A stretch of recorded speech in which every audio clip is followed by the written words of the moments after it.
Good afternoon. My name is Lucan. I am professor of political science at the University of Toronto and co-director of the Petro Jacyk program for the study of Ukraine.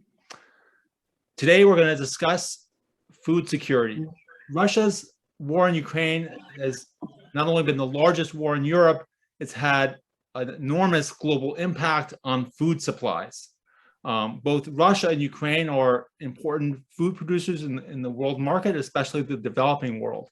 As a result of the war and Russia's blockade, it's been estimated that up to 181 people in 41 countries face food crisis, and there is the threat of potential famine in eastern Ukraine.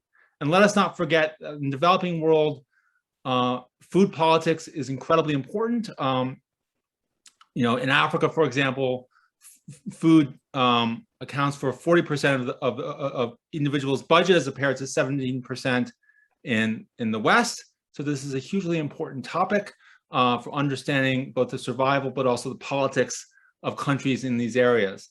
To discuss this, we are joined by 4 experts. The first is Janetta Azarieva. She's a research fellow at the Leonard Davis Institute for International Relations, the Hebrew University of Jerusalem. She has a quite relevant book coming out soon, co-written with Jacyk and Evgeny Finkel, called Bread and Autocracy in Russia, which will come out in 2023 with Oxford University Press.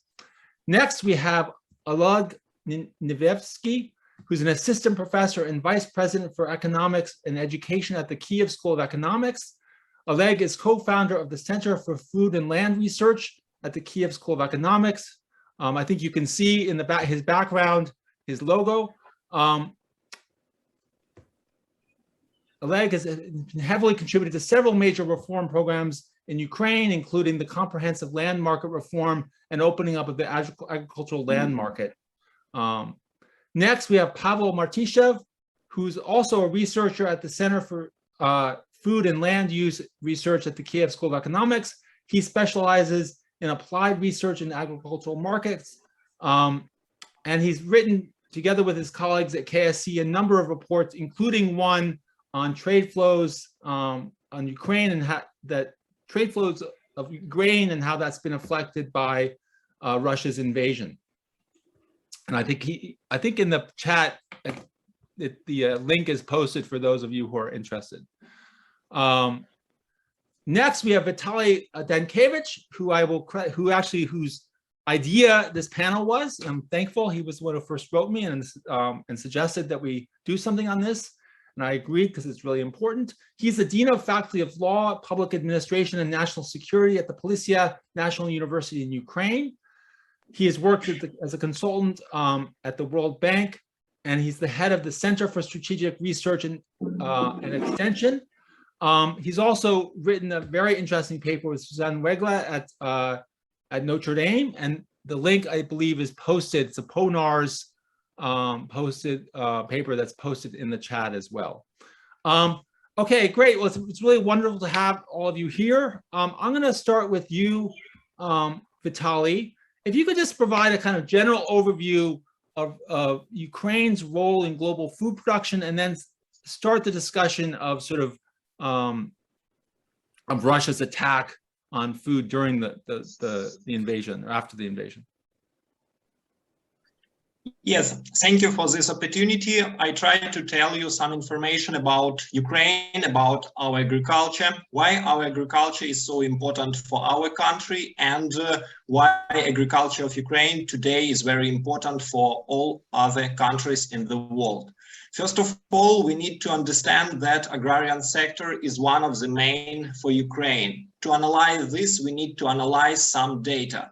So when we speak about agriculture of Ukraine, we need to understand that more than 19% of people work in agrarian sector. When we speak about agrarian sector, we need to understand that more than 45% of revenue comes from agrarian sector. So this money is very important for our economy, for our country. When we speak about GDP, we need to analyze that more than 16% formed GDP in our agrarian sector. In Ukraine, we have a very big agrarian holding. We have small farmers, we have combination of these companies. They produce a lot of wheat, maize, corn, barley, and other crops, and we export these crops to another country. So Ukraine is one of the biggest producer of food, and Ukraine belongs to top 5 biggest exporters of food. If we analyze how we can organize this agrarian business, we need to analyze that Ukraine has all conditions for this agrarian business, because climate conditions in Ukraine is very good for agriculture. We need to understand that our people have very old tradition of agriculture business. We know how to organize it and have very good effect of it. We need to understand that our logistic and our geographical location is very good because we're situated in the central part of Europe, and we can produce a lot of food. We can organize export of this food, and we give this food to countries all over the world. And when we speak about Ukraine, we need to understand that we country which has the main resource when we speak about agriculture. It means black soil. In Ukraine, it means Chernozem. So in Ukraine, we have the biggest part of this black soil when we analyze Europe and when we analyze all countries in the world. So we use all these resources and we produce food. And if we analyze some data, we need to understand that if we analyze data from 2021, so to Ukraine belong more than 50% of world oil export. We speak about sunflower oil. We produce a lot of it and we export it. The same situation when we speak about corn, when we speak about wheat.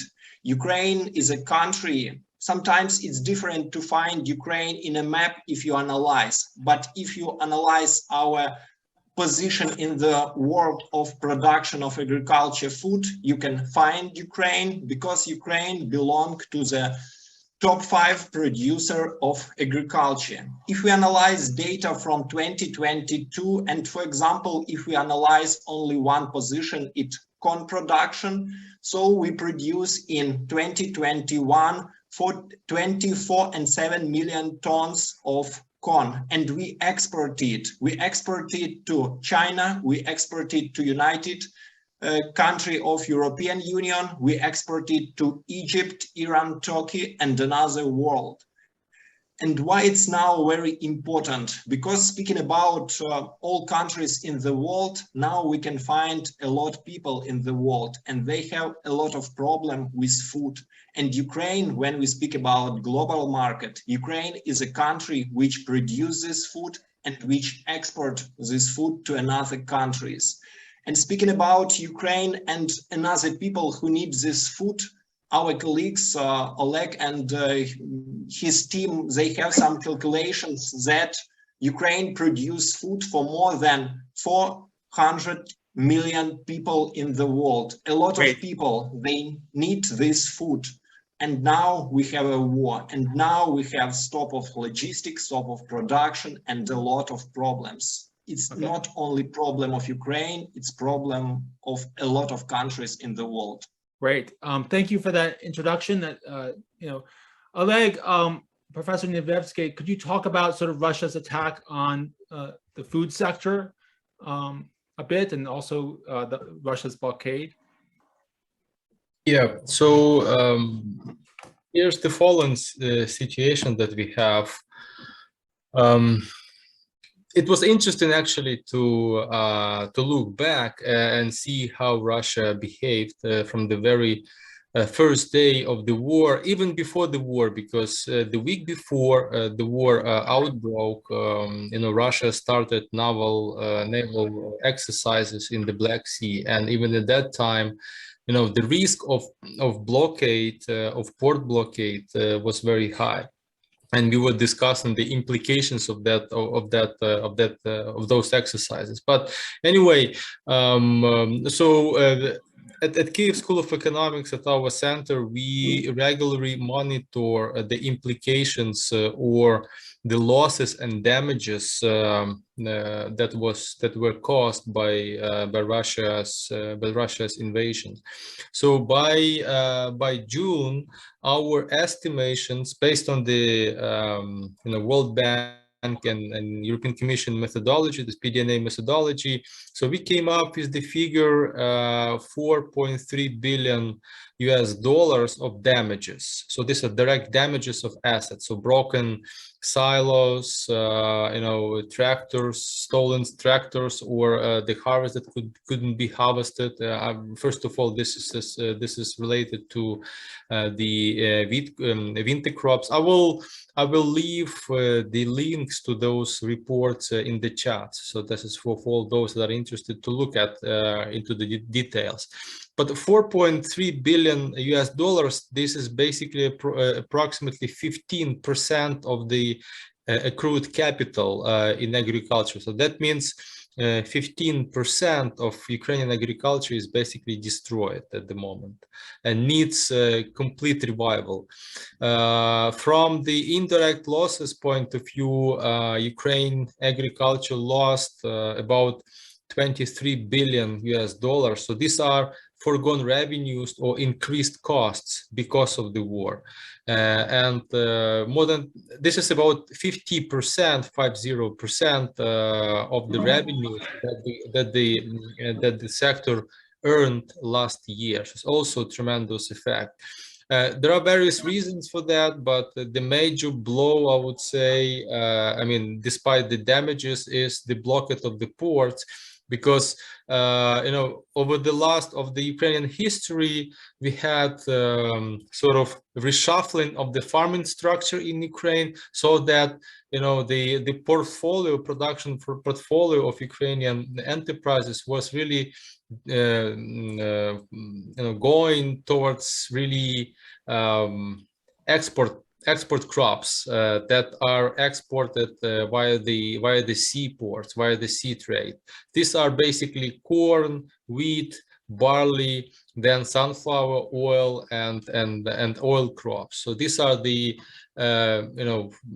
5, I would say, major export commodities that we had in Ukraine, and majority, and they were exported through the sea, and that's why the blockade was so effective from the Russian point of view, because the effect of the blockade is just, there were really hardly alternative ways to export it because infrastructure was not ready. There was a kind of really huge supply pressure. It substantially increased logistics costs. So before the war, export costs were about $40 per ton, in order to to export it to the ports and then and export it out of Ukrainian ports. Right now and right after the war, the logistics costs are about 200. So that means more than about 6 times increased logistics costs. And since we have that supply shock, increased logistics costs, that means agricultural producers just received substantially lower prices, and the prices were about 50% compared to the pre-war time. So that means agricultural producers were left without liquidity, so they cannot really sell their crops that didn't have money, and now there are really huge problems in terms of liquidity, and they are sitting and thinking what shall they do. Sorry, why would the prices go down? Because of the substantial supply shock. So there was a lot of grains that were not possible to export, and because of the substantially increased logistics costs. So that means the effective profit. This burden is just rolled over to the shoulders of the farmer. So this is how grain market is working. Right. That creates kind of liquidity problems. They could not really cover the costs. I mean, lots of them experience substantial losses, and now it's a period where they decide whether they have to plant the winter crops or not, or wait for some other times. So the situation was quite well, I wouldn't say it was catastrophic, but it was close to catastrophic because of all this uncertainty. And luckily we had that grain deal available that will be, Pavlo will talk about it later, but still I mean, this doesn't solve the problem, because the capacity of alternative export routes really is really not as it should be. Okay, it can accommodate just about 2 million tons per month, while in peak times we had like 6 million tons per month. And I was just recently crossing Ukrainian border, and what I've seen there is just, terrible. I mean, I've seen about 24 kilometers of trucks standing, trying to cross the border. So and the drivers of trucks spend there at least a week standing in the queue, and that's all related to the change of logistics, because what we had before that was going, it has to go now through the border to Poland and down to the river ports on Danube. Also, the export that was going to the Baltic countries, or the trade that was going to the Baltic countries, it was basically done through Belarus and through Russia. But now this is not available, so this logistics routes had to change through the Poland border, and that means really a huge pressure on the border control bodies, and they apparently are not able to cope with such a huge demand for their services. So that means 50% destroyed agricultural sector, huge liquidity problems, and there is a glimpse of of hope in terms of grain deal that the grain corridors will work out, but we'll see. So that's what's available at the moment. Great. Well, thank you so much. So we'll certainly talk about the grain deal, but before that, I want to turn it to you, Janetta, and sort of give us, you're finishing a book on bread and autocracy in Russia, and can you sort of give us an overview of how Putin kind of uses food, both domestically and internationally, to sort of achieve his goals? Yeah, in order to understand Russia's influence on global food security today, we have to look back and analyze at least 30 years of Russian food policy. First of all, the Soviet Union was the largest importer of grain, and food shortage was one of the main reasons of its collapse. And Yeltsin's decade, the food shortage was beaten by the opening of borders and free trade, but the 1990 default changed the rules on the domestic market. It stimulated the domestic production, and the rapid expansion of the agricultural business led to first export of grain surpluses in 2002-2003 season. Large-scale agricultural companies, or agro-holdings as we call it in Russian, which had emerged during the privatization policy, were very happy with Putin's political interest of self-sufficiency. The authorities provided agro-holdings with state loans, with lower transportation tariffs to promote the production of affordable food, and they supported the export of grain surpluses from the Russian market to keep the domestic market saturated. First, Putin's decade ended with the food security doctrine signed by Medvedev in January 2010. Doctrines are not legal, but rather are ideological framework documents which cover issues such as military, energy, information security that Kremlin views them as crucial, and taken together, these doctrines represent the state ideology. According to food security doctrine, food security is an integral part of the national security, and it's important for preservation of Russia's sovereignty. The document asserted that Russian national interests require a necessary minimum level of domestic food production and set clear goals for self-sufficiency in grain. For grain, it's 95% of domestic consumption, milk and dairy products, 85% of domestic consumption, fish, meat, all on the level of 80% of domestic consumption. And in Russian official discourse, the terms food security and self-sufficiency, or samoobеспечение, as we need it in Russian, are often used interchangeably. 6 months later, in summer 2010, Kremlin closes the borders for grain export due to severe drought. And the grain export ban was a radical measure. By stopping exports, Russia removed itself from the global grain market in order to keep the domestic market saturated with affordable food. Geopolitically, the ban led to food riots in Middle Eastern countries that relied on Russian grain even in 2010. In 2014, Crimea has been annexed by Russia. The West responded to Kremlin's aggression by imposing sanctions. As a response to Western sanctions, the Russian government banned a considerable share of food imports into Russia, and the era of counter-sanctions, or the import substitution, импортозамещение policy had begun.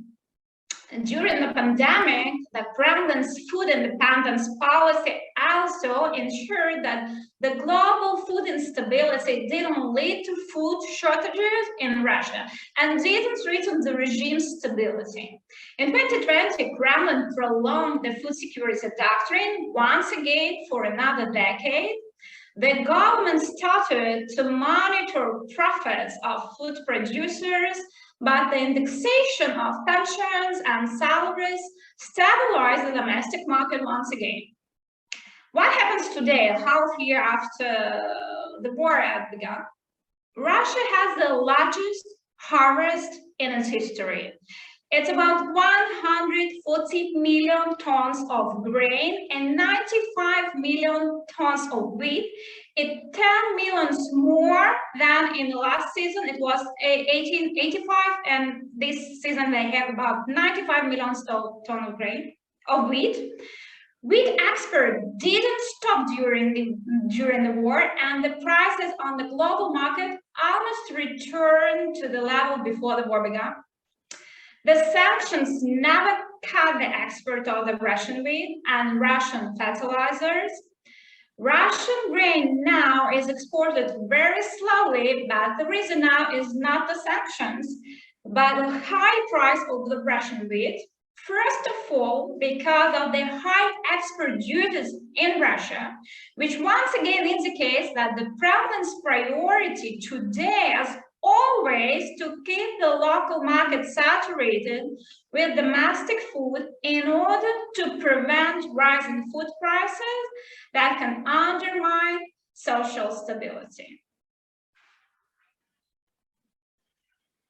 Thank you so much for that overview. I mean, it's remarkable. It's well-timed for Russia, certainly, that they have the largest harvest. It's very interesting. Can you talk a little bit more about sort of Russia's policy with regard to Ukraine during the war and its blockade? I mean, how do you, in light of your sort of deep knowledge of food in the Russian political context, I mean, how do you see, essentially,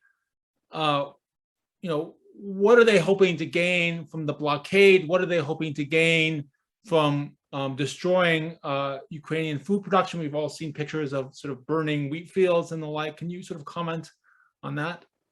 As Vitalii and Oleg noted, the agriculture sector is very important for Ukrainian economy and very symbolic for Ukrainians.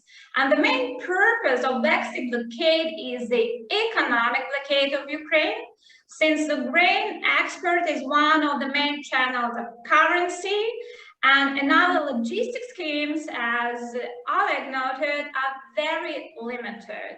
It was a very effective tool for economic blockade, and thanks God, it almost ended. Okay. Okay, thank you so much. Just one comment. Yes. On the, despite the fact that indeed Russia has record bumper crops this year, one particular issue, how did it happen? And there are things, related to the stealing of Ukrainian grain that could really top up the resulting figures. This is one thing. On the other hand, I think it would be difficult for Russia to export all that crop available, not just because of the sanctions, but because of the risks for shipping industry. Because now they are quite reluctant to come into the ports, and I mean the risks are higher for that. If you look at the freight rates, they are not as low, for instance, as calling the Constanța ports, and they are substantially higher. That means risks for the shippers are higher, and it's not clear whether the fleet will be available enough to accommodate all those bumper crops available in Russia. So this is something that is interesting to look at, but there are doubts that despite they have bumper crops, they can take complete advantage of that. So just to be clear, Oleg, thank you for intervening. You think it's not simply, my understanding from you, Janetta, is you saw this, the low levels of export than you would expect is partly kind of a domestic policy to maintain food in Russia to feed its people so they don't, rise up essentially. But you see this, Oleg, is also kind of a function of the sanctions of restrictions put on Russia as well. Is that right? Hello? Yeah, sorry, I was muted. Yes. Okay. Great. So, or not great. So I just wanted to now turn it over to Pavlo. Recently in late July, Russia, Ukraine, and Turkey came to agreement on export of some grain to the Black Sea. Pavlo, can you just talk about, first of all, we'll get into the impact of this, but first of all, why now? I mean, why Russia, which has been so resistant to doing anything like this, why suddenly in late July does Putin sort of have a change of heart? And what went on? Can you give us some sort of background to that? We should understand that grain deal has quite complicated geopolitical context. It's mostly about dialogue between Russia and Turkey, about Syria, about Azerbaijan, and about other political and economic problems. Therefore, Russians are interested in this grain corridor because they have some benefits, political, military benefits, unfortunately, and economic benefits. And this is why Putin allowed these corridors. So what benefits specifically? What benefits? It's in Syria.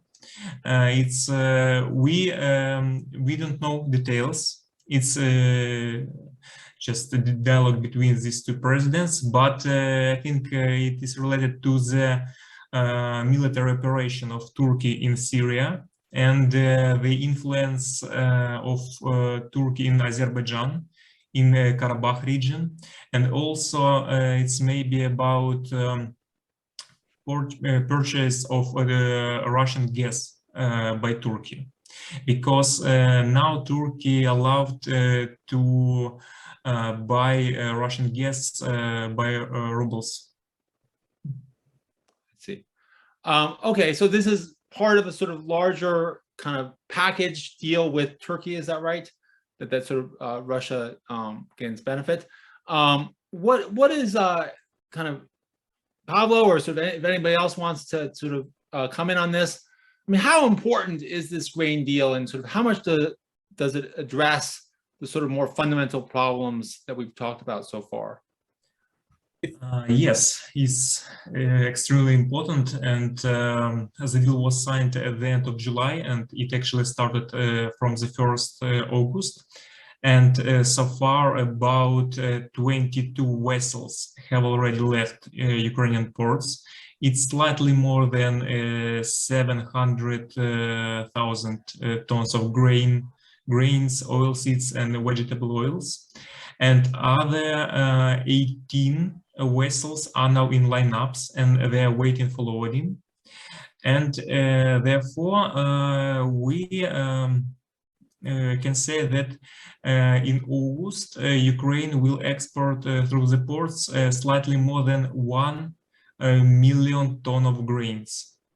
And we should also consider that the loading capacity of the 3 ports which are now opened, it's Odessa, Chernomorsk, and Yuzhny. Their potential capacity is 3.5 million tons.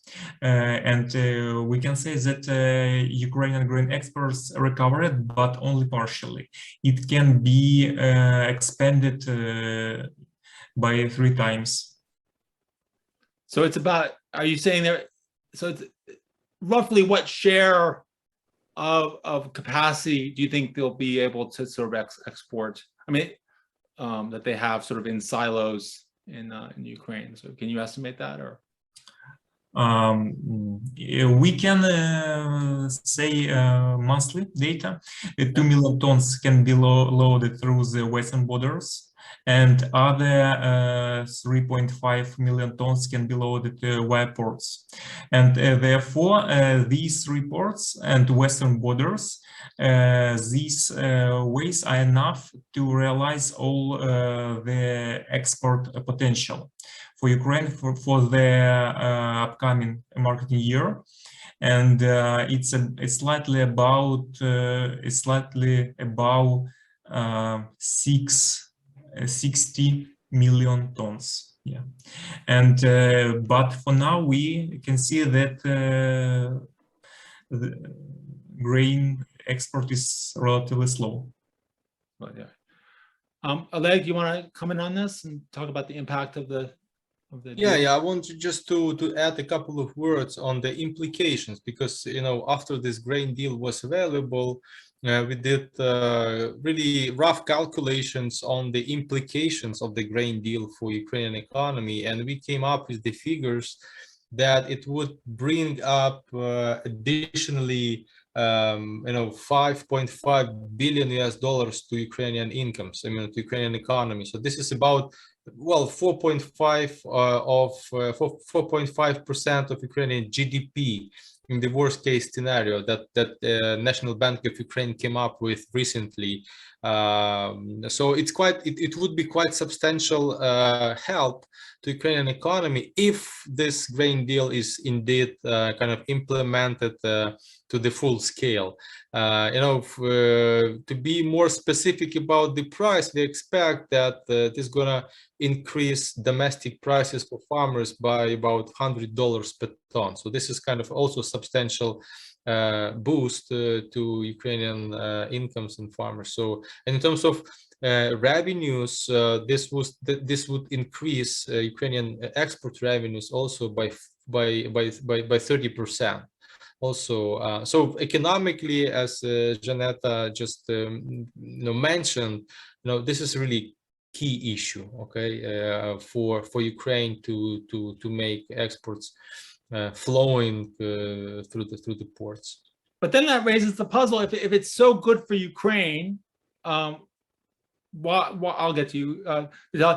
Why would Russia do it? I mean, are they what are they getting from Turkey that makes this so worth it for them to do this and give Ukraine such enormous benefit?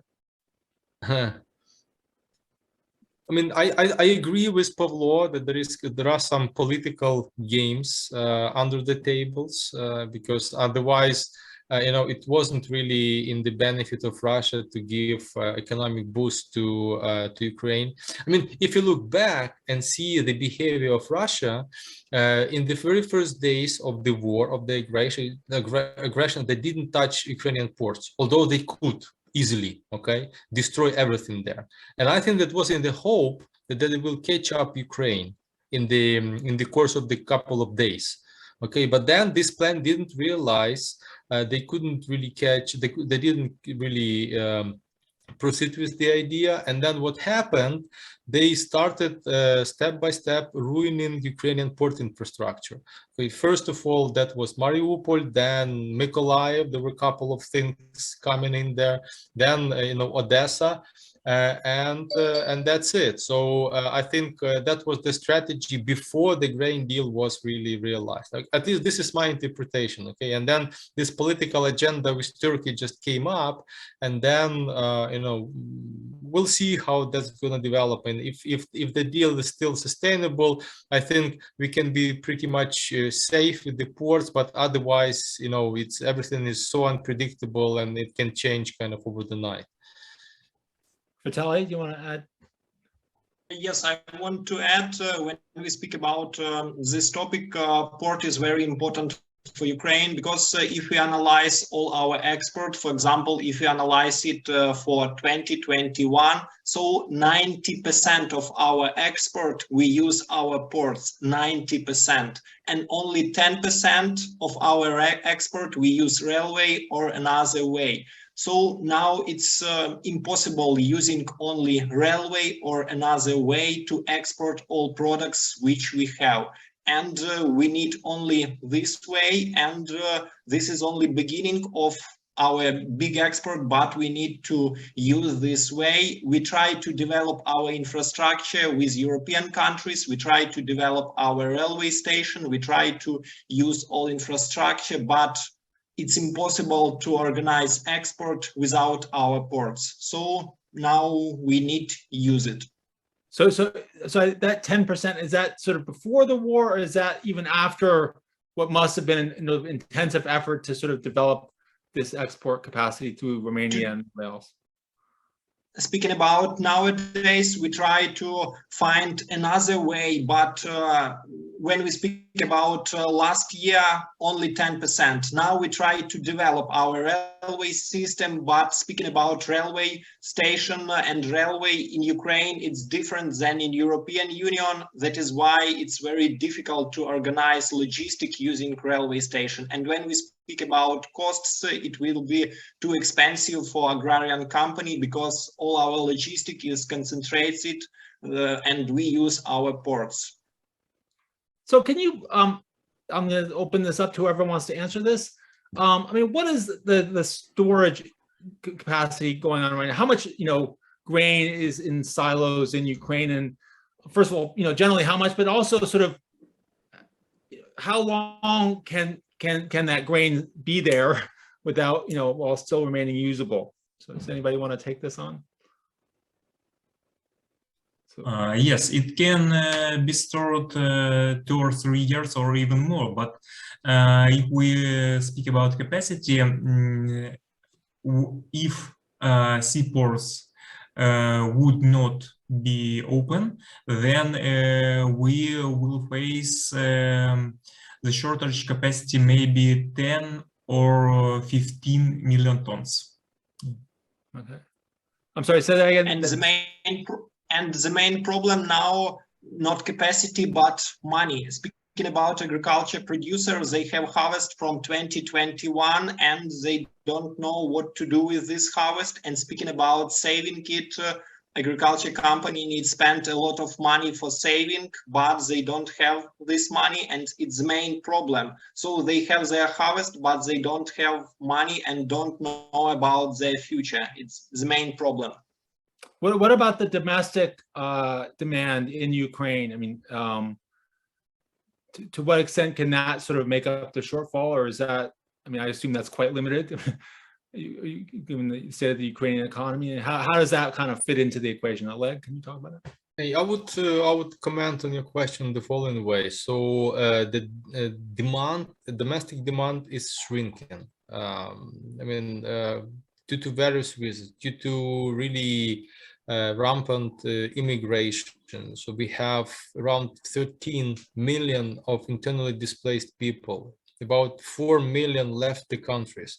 So internal demand substantially shrink, and also the incomes, they also substantially decreased. We expect, so the National Bank of Ukraine expects Ukrainian GDP to shrink by 35%. So that means World Bank made the calculations and expects 45% decrease. So that means almost we're gonna be poor as double as before the war.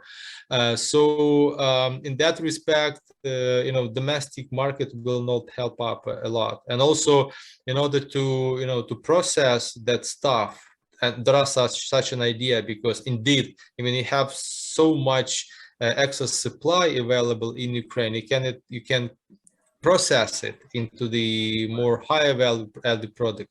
But this is not kind of available over the night. You need investments, and I'm not sure that there will be a long queue of investors willing to invest at the moment into Ukraine. So that's also quite questionable. Although what I expect in terms of the structure, the production structure, I still expect that there's going to be less of these commodity types available in Ukraine in relative terms, okay? And there will be a movement towards the products that are less dependent on the sea trade. So these are mainly higher value added products. And also we have Western market is opening up, this European Union, quite rich and big market where Ukraine can sell their products, and I think many businesses will jump on that opportunities. Of course, investments are needed, and during the wartime, investments are difficult, really difficult. But still, this opportunity is there. Yeah. Oh, I forgot to tell you about another product of ours. We are monitoring food security in Ukraine, domestic food security. So based on the incomes that we monitor and prices, we make up a so-called food availability index for Ukraine. And compared to the pre-war times, this food availability index decreased by 50% almost. So basically by a factor of 2. So that means it's not critical. Okay, there is no hunger in Ukraine, that's for sure. But in terms of food availability, I mean, it's not that abundant as we had before. I mean, we also monitor the variety of consumption goods, consumption food available in the supermarket. It's also substantially shrinked, but it's not kind of a big problem at the moment. But food security is worsening in Ukraine at the moment. Great. So Murray Title had a quick question that is it Title or Title? I'm not sure. I apologize. About the sort of what Turkey gets from this deal. Pavlo, can you sort of comment on that? What is it? You guess you mentioned something about the war in Syria. So are they getting? What can you speculate on what they might be getting from Russia for this, or are they just getting the goodwill of the West, or? Yeah. First of all, Turkey has 25% discount for Ukrainian grains, but I think that it's not the major advantage. Again, we cannot. I think that it's not benefits for Turkey. It's benefits for Erdogan, and he wants to increase own geopolitical position in Middle East. And therefore, it might be not profitable, or not. There are no strict benefits for Turkey. It's mostly about political power of Erdogan. Interesting. Good. If anybody, or especially if you, Janetta, can come in on here, can you do we have any sort of sense of the overall impact of the crisis? I mean, we've talked. Oleg talked about the impact of the war and the invasion on production. Are we in any way able to sort of isolate its impact on global food prices? And there are obviously a lot of factors that would contribute to the increase in food prices. I mean, but how much of it, there's a global inflation, which is, the invasion as part of it, but to what extent are the sort of rising global food prices directly attributable to the invasion? First of all, today, the shock effect of the war, the market has absorbed the shock effect, and the prices have been reduced. We have a large harvest not only in Russia but also in Australia, China, India. They are all enlarged also the territories that are cultivated grain. So we have good harvest. We have enlargement of cultivation areas in main grain producers like Russia, Australia, France, and others. And we have the global economy has very effective tools to compensate the global market, and the West didn't use these tools. First of all, we could reduce grain reserves. As you know, every country keeps grain reserves about 10 to 15% that they use. They usually keep, for example, Israel keeps about 10 to 15% of grain reserves. We could support grain export with transportation tariffs. We could support the grain export with different insurance stabilization. And we have several good examples of how governments support their low-income population. For example, we have a very successful example of India, where they legislated the food security law 5 or 6 years ago, where the low-income families receive 5 kilo per person of grains. They receive rice, wheat, or barley on minimum price, and it's about 5 or 8 cents per kilo. It's just minimum price that the government supported the low-income population. And the poorest families in India receive 35 kilo per family for the supported price. We have another example of Egypt, where the government supplied the low-income families with bread stamps. We have Jordan policy of supply of low-income families, and I believe that Turkey has the similar policy as Russia. They are interested to keep their market saturated with affordable food, because they are, Erdogan, first of all, afraid of food riots as Putin afraid of them. And we have seen the same processes 10 years ago, 12 years ago, then the Russian export ban just, ban all the countries around us here, Egypt, Jordan, and they are in the same, and I believe that their main thought is about food rights, as in Turkey, as in Egypt. Thank you. That's this is really important. I mean, I assume what you say is it's interesting about Egypt and Turkey, but these are relatively wealthy countries. I mean, a lot of countries in sub-Saharan Africa presumably don't have the capacity to protect their population from this, from the effects of the food shortages. Can anybody speak to the situation there? Yeah, Vitalii, go ahead. Yes, you are correctly right when we speak about global food security, and when we speak about this situation about price for food, we need to speak about countries of Africa and Middle East.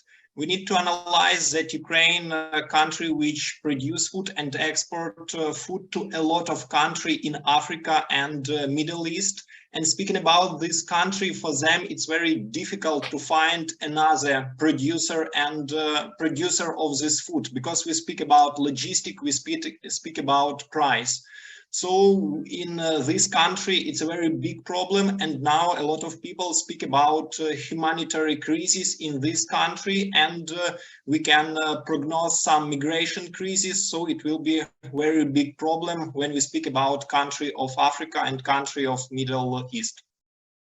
Yeah, no, it's interesting. In Angola, which is, for example, there've been a very close election, uncharacteristic close election that's just happened. I mean, it does make one wonder, sort of whether to how much to extent this is going to impact political stability and democracy in the poorest countries of the world. So, Lucan, next, go ahead. Can I add just a comment on the food availability globally, and whether this is going to be enough to compensate, because Janetta mentioned that there's going to be more food available in other countries across the world, in Russia, in Australia, and in other countries. Although arithmetically this is true, and no doubt about that, but we have to consider supply chains, whether they are working smoothly at the moment, and this is really a difficult issue. I don't believe that at the moment global markets are fully integrated at the moment. I mean, we've seen a lot of this stuff going on in the COVID times, and even more right now, because we do have this disruption from the Russian side on the global supply chains. Although you can have something to substitute Ukrainian, but it doesn't mean that that's going to be delivered to the countries that is really that are needed. So, and also, I mean, we are not in the situation of high global stock at the moment. We still live in the low global stock of grains. So every ton that is missing from Ukraine and is not able to, which is difficult to substitute, is gonna really shoot to the prices. Great. Thank you so much for that. I'm going to turn it to some of the questions in the Q&A.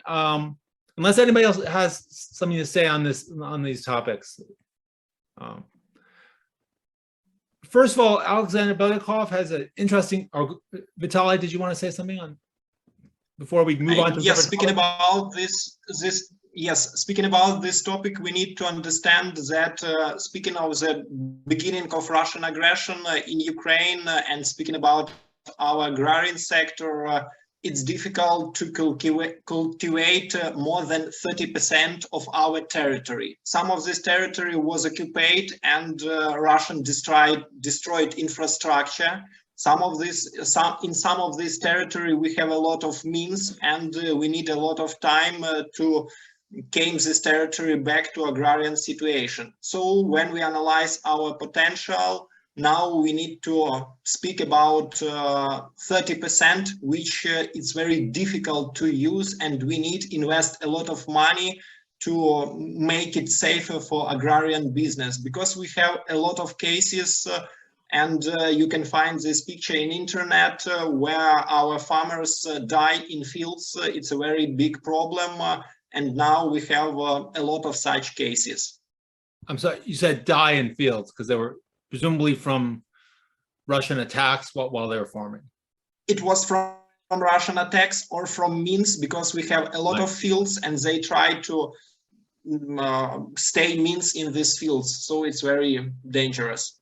So do we have an estimate, about how much agriculture is actually going on? I mean, in Ukraine, right? I mean, you see sort of the pictures of these burning fields, and one can only imagine, how hard it is to, engage in this. And sort of, I mean, what is there an estimate? Sort of, what percentage of the fields are actually being kind of used for production, roughly? Oleg, do you want? Well, 20% of Ukrainian territory of Ukrainian agricultural land has been either occupied or not available for production. So 20% basically, and this is before we had about 42 million hectares of agricultural land. So a fifth of 42 is not available for production. I mean, we will see how it's going to be in the fall. I'm certainly sure that there's going to be some activity, field works on the fields in the fall, but we'll see the scale of that happening. Yeah. And I assume there must be all sorts of things like fertilizer availability and the like is an important issue here as well. Well, again, as Vitalii mentioned, that the greatest problem at the moment is liquidity, so money. Fertilizers and plant protection is not that a big problem, so it's possible to import it. But since historically how the agricultural business was working, since we did have this lack of access to credits, basically the farmers stored their money in grain. So if they needed kind of working capital, they sold a little bit, and then they got money and and spend it for buying that stuff. So they and also there was a problem of storage capacities in Ukraine, and that's why lots of businesses sold their crops right after harvesting it. They didn't store that much, and that's how that's why the blockade of the port and blockade of the exports was so difficult and was so painful for Ukrainian agriculture. Okay, so I just want to go. We're going to sort of end sort of probably one more question from Alexander Belgakov, who talks about sort of the potential for sort of nuclear power plant crisis, which has been in the news in Zaporizhzhia. I mean, obviously, the Ukrainian government has a lot on its plate, but I mean, obviously, some sort of nuclear catastrophe. I mean, is there any discussion of what would happen in that context, or any government-related plans, or anyone knows of? No, this is still developing, and this is really frightening, and this is just a madness, and I cannot really comment on that. That in 21st century, this country is playing with nuclear power after all the madness that we had before. So it's difficult to comment from rational point of view. It's just madness. Yeah, absolutely. Okay. Well, thank you, everyone. That was, a really enlightening discussion. Does anybody have anything else they want to add or final thoughts? Stand with Ukraine, guys. Stand with Ukraine. Slava Ukraini. And also, I guess one other question: is there any, if someone wants to give to the agricultural sector, is there any sort of kind of ways of these? I mean, in some sense, it's sort of encouraging in my mind that what they need is cash, because in principle, cash, we can give that. But if there's any sort of place that people can give, maybe you can sort of suggest it later, and we'll post it. Yeah, Vitalii. Yeah, suggest it later. Yes, when we speak about Ukraine and when we speak about this war, we need to analyze that it's not war only between Russia and Ukraine. If we speak about Ukraine is one of the biggest producer of food. So this war have effect all over the world, and I want to thank you for organization this dialogue. It's very important to speak about Ukraine. It's very important to speak about all problems which we have in different spheres, because now we have not only military war, we have economy war, we have ecology war, and Russian Federation try to use everything which they can, and they try to destroy our economy, ecology, and another spheres. So we live in the 21st century, we live in a central part of Europe, and it's very important to speak about all these problems, because now we live in a global world. So thank you for those closing thoughts, and Slava Ukraini. Slava Ukraini. Thank you.